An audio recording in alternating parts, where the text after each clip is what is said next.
अगर घुसपैठियों की बात की जाए तो उत्तर प्रदेश के मुख्यमंत्री भी घुसपैठिए हैं। अगर घुसपैठियों की बात की जाए तो उत्तर प्रदेश के मुख्यमंत्री भी घुसपैठिए हैं। एक बार सरकार छूट दे दे अम्बेडकर वाहिनी के लोगों को, तो इन सामंतवादियों को भारत से भगाने का काम अम्बेडकर वाहिनी करेगी। जो आर्य बाहर से आए थे, कहीं ना कहीं वो भी भाजपा में शामिल है, वो भी भाग जाएंगे क्या भाजपा से छोड़कर?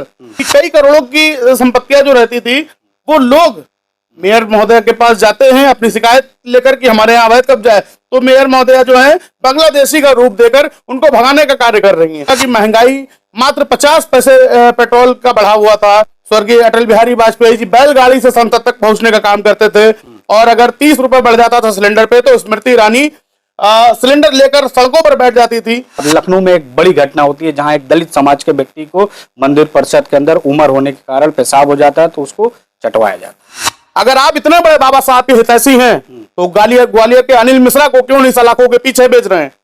कुछ मनुवादी तो बाप बदलने का काम कर रहे थे बाबा साहब के नाम पर। दलितों का असली नेता कौन? एक दौर था जब गांधी आ गए, लेकिन आज अगर आंधी आ गई है दलितों की, जो बाबा साहब के लिए गालियां बकने का काम कर रहे हैं, बाबा साहब को औकात दिखाने की बात करते हैं, जिनकी कुछ औकात नहीं, वो खुद कहते हैं कि मैं बाबा साहब की औकात दिखा दूं। सर, आप देख रहे हैं भारत न्यूज दस्तक और मैं हूं आपके साथ सनी शाह। इस वक्त हमारी मौजूदगी है उत्तर प्रदेश की राजधानी लखनऊ में। लखनऊ में जिस प्रकार से आपने देखा होगा बीते दिनों में दलित समाज के ऊपर कई अत्याचार की घटनाएं हुई, साथ ही साथ जिस प्रकार से सरकारों ने एसआईआर को लेकर के जगह जगह पे लोगों के अंदर भ्रमित भी है। कई सारे लोग आज भी कंफ्यूज है, क्योंकि जिस प्रकार से कल उत्तर प्रदेश के मुख्यमंत्री योगी आदित्यनाथ का एक बयान आया जिसमें उन्होंने कहा कि उत्तर प्रदेश की जनसंख्या लगभग 25 करोड़ के आसपास है, मगर जो वोट देने की रेशियो है लगभग 60 से 65% के आसपास होना चाहिए। कि एसआईआर होने की वजह से ये सब सारी समस्याएं उत्पन्न हुई है या फिर कोई अन्य समस्याएं? ऐसे में हमारे साथ बातचीत करने के लिए बाबा साहब भीमराव अम्बेडकर वाहिनी के राष्ट्रीय अध्यक्ष अमर चौधरी जी हैं। सर, किस प्रकार से आप एसआईआर को देखते हैं? देखिए, एसआईआर की बात की जाए, एसआईआर जो उत्तर प्रदेश सरकार और भारत सरकार कराने का कार्य कर रही है, इसमें कहीं ना कहीं भाजपा के शासन में भाजपा दलित पिछड़ों के वोट काट कर एसआईआर को कंप्लीट करने का काम कर रही है, जिसमें आने वाले चुनाव में कहीं ना कहीं दलितों को, पिछड़ों को, मुस्लिम समाज को इस चीज का सामना करना पड़ेगा कि उनके वोट कट चुके हैं। क्योंकि जब फॉर्म भरे जा रहे हैं तो फॉर्म में कहीं ना कहीं दलित, पिछड़े और अल्पसंख्यक समाज के वोट काटने का काम सरकार द्वारा किया जा रहा है, और कहीं ना कहीं जो लोग गलत फॉर्म भर देते हैं उनके भी वोट कट जा रहे हैं, और ये इस चीज का खामियाजा जनता को 2027 के चुनाव में सामने देखना पड़ेगा। मगर भारतीय जनता पार्टी तो लगातार इस बात को दावे कर रही है कि एसआईआर इसलिए है कि लोगों को वोट करने का अधिकार मिले, ज्यादा से ज्यादा वोट प्रतिशत का रेशियो बढ़ाया जाए, और जो विदेशी लोग एंटर कर चुके हैं देश में उन लोगों को भगाने का प्रोसेस है। देखिए, अगर विदेशी को भगाने का प्रोसेस है तो जो आर्य बाहर से आए थे, कहीं ना कहीं वो भी भाजपा में शामिल है, वो भी भाग जाएंगे क्या भाजपा से छोड़कर? उनको भी भगाने का काम करिए। अगर घुसपैठियों की बात की जाए तो उत्तर प्रदेश के मुख्यमंत्री भी घुसपैठिए हैं। भाई, उत्तराखंड से आकर यूपी में आज उत्तर प्रदेश के मुख्यमंत्री है, तो सबसे पहले उनको कुर्सी छोड़नी चाहिए। अगर घुसपैठियों की बात की जाए, बाहर से आए हुए लोगों की बात की जाए। लखनऊ की जो मेयर हैं वो भी लगातार देखा होगा आपने, सोशल मीडिया हो चाहे न्यूज़ चैनल पे हो, लोगों के बीच में जाती हैं, और जो असम से जो आए हुए लोग हैं, जो कबाड़ का काम करते हैं, साफ सफाई का जो काम करते हैं, उनके बीच जाते हैं, उनका घर तुड़वा दिया जाता है, झोपड़पट्टी को हटवा दिया जाता है, बिजली कनेक्शन कटवा दिया जाता है। तो क्या लगता है कि जिस प्रकार से लखनऊ में इस समय हो रहा है ये सब प्रोसेस, तो ये सब ठीक है क्या? देखिए, जैसा आपने पहले सुना होगा कि लोगों की करोड़ों की जमीन पर अवैध झुग्गी झोपड़ियां बन जाती थी, तो उसको लोग खाली नहीं करा पाते थे। तो कहीं ना कहीं आप समझ लीजिए मेयर महोदया को ये टेंडर मिल चुका है कि वहां पहुंचकर खुद जाकर लोगों की झोपड़ियां हटाएं।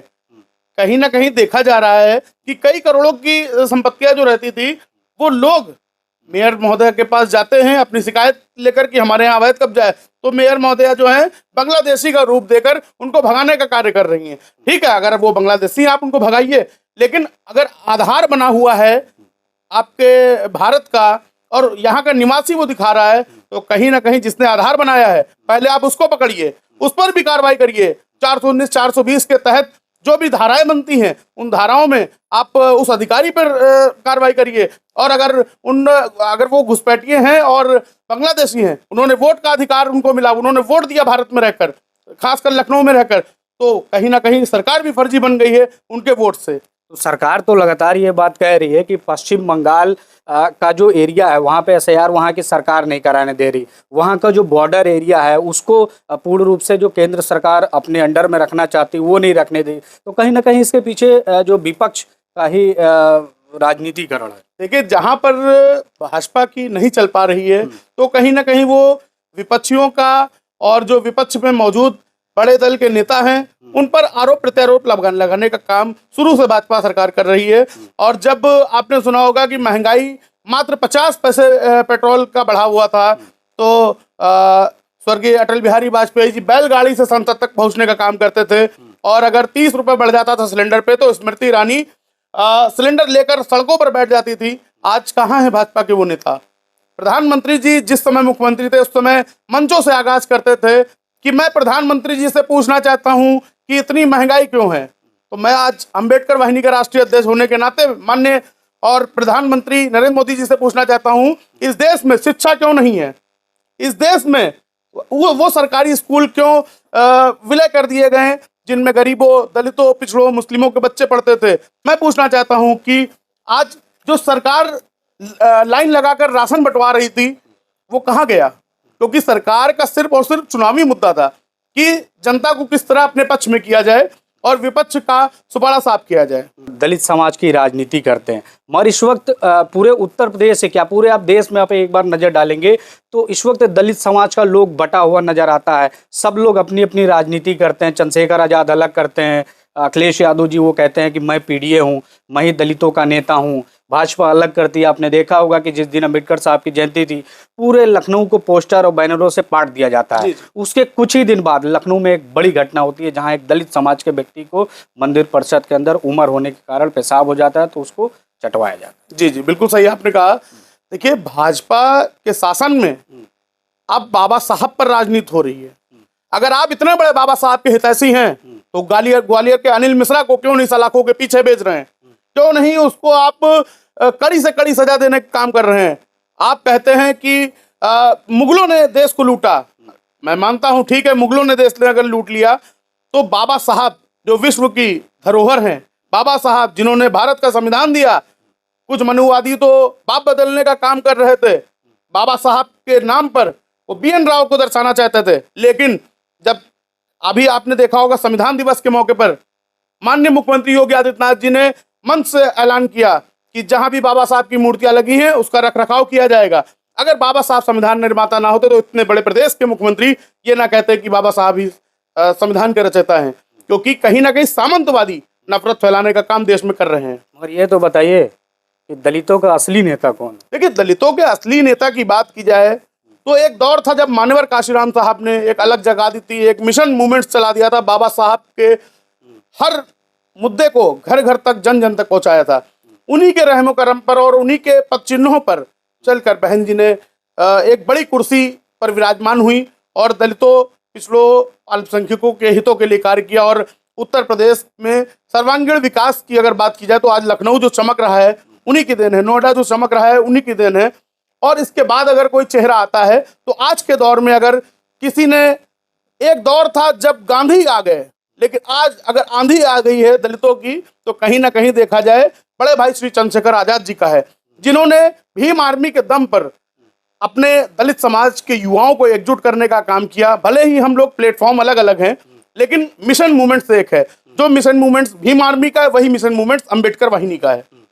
अंबेडकर वाहिनी के आने वाले विधानसभा चुनाव उत्तर प्रदेश में 2027 में क्या विजन को लेकर के जाएगी? लोगों के बीच में क्या इंटरेस्ट लेकर के जाएंगे जिससे आपको लोग वोट दे सके? देखिए, हमें वोट नहीं चाहिए, हमें उस नेता के लिए कार्य करना है जो दलित, पिछड़े, मुस्लिम समाज के हक की और उनके अधिकारों की बात करेगा। हम अंबेडकर वाहिनी के 24 लाख पदाधिकारी, कार्यकर्ता जितने भी हैं वो सभी उसी पार्टी का समर्थन करेंगे जो दलित, पिछड़े, मुस्लिम, शिक्षा, रोजगार की बात करेगा। अन्यथा जो इन मुद्दों से हटकर बात करेगा उसको प्रदेश से बाहर भगाने का काम करेंगे। तो भाजपा तो कहती है सबका साथ सबका विकास, हम ही हैं अंबेडकर के सबसे ज़्यादा हितैषी और हम ही अंबेडकर की जगह जगह पे उन्होंने जहाँ पढ़ाई की, जहाँ जन्म हुआ, सब जगह मैंने ही संवारा है और बाकी किसी ने कुछ नहीं किया। तो मैं बहुत बड़ी एक बात कहने जा रहा हूँ कि अगर वो हितैषी हैं तो बाबा साहब के मिशन मूवमेंट्स के लिए कार्य कर रहे हैं वो, और जो बाबा साहब के लिए गालियां बकने का काम कर रहे हैं, बाबा साहब को औकात दिखाने की बात करते हैं, जिनकी कुछ औकात नहीं, वो खुद कहते हैं कि मैं बाबा साहब की औकात दिखा दूंगा। अनिल मिश्रा जैसे लोग बयानबाजी करते हैं, उन पर कार्रवाई क्यों नहीं होती? अगर भाजपा इतनी बड़ी हितैषी है तो उन पर कार्रवाई हो, और अगर हितैषी नहीं है तो सिर्फ एक बार सरकार छूट दे दे अम्बेडकर वाहिनी के लोगों को, तो इन सामंतवादियों को भारत से भगाने का काम अम्बेडकर वाहिनी करेगी। चलिए, बहुत बहुत धन्यवाद। अमर जी थे हमारे साथ, जिन्होंने साफ तौर पे दलित समाज के लोगों को एकजुट करने के लिए बहुत सारे मुहिम चलाया है। उन्होंने ये भी बताया कि आने वाले समय में हम लोग सब लोग मिल करके अम्बेडकर वाहिनी को चलाने वाले, दलितों की राजनीति करने वाले लोग जहां निर्णय लेंगे उसी प्रकार से सभी लोग आने वाले विधानसभा चुनाव में सब लोग एकमुश्त वोट करेंगे और अपनी सरकार बनाने का काम करेंगे। तो ऐसी खास रिपोर्ट देखने के बने रहिए। कैमरा पर्सन विनोद के साथ सनी शाह, लखनऊ।